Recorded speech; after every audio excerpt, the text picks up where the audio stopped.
Hey everyone, welcome to Aftershoot. In today's video, we're gonna go over smart previews and why you should use them. Smart previews are files called digital negatives. They are DNG files that Lightroom can create in order to speed up Lightroom's processing power. But what also happens when you use smart previews, it means that Aftershoot doesn't need to create its own DNGs, so it also speeds up Aftershoot edits. We highly recommend using smart previews for a multitude of reasons. As mentioned, speed is probably the biggest one.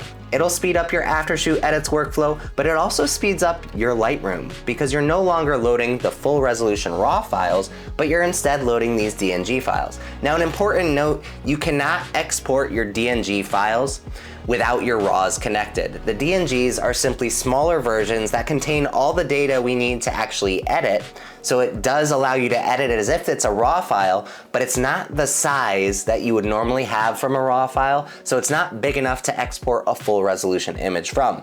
But what this means is that if you do use your smart previews, you have the ability to disconnect the RAW files from your computer while you're editing.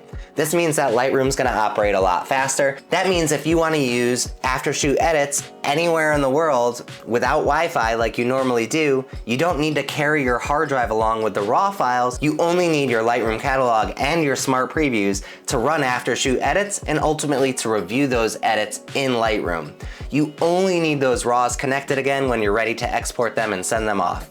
So, how do you build smart previews? It's quite simple. I'm gonna go ahead and enter my library mode. I'm gonna select all of the images and I'm gonna head to Library, Previews, Build Smart Previews. And what this means is Lightroom's gonna go ahead and build all of those smart previews, or DNGs as we call them, and that allows Aftershoot to skip that process when we go to editing. And so what that means is that Aftershoot no longer needs to build its own DNGs to edit. We can access the smart previews that we find attached to your Adobe Lightroom. Now, in order to find the smart previews, if you ever needed to locate them, or if you're unsure if you've already built smart previews, there's no harm in running it again to build the smart previews, or if you wanna head to where the Lightroom catalog is located, you will notice there's Weddings 2022 Part 5, and if I go ahead and click on the file right above it, you'll see there's Weddings 2022 Part 5 Smart Previews, and you'll see that it's quite a large file because there's over 20 weddings in that catalog,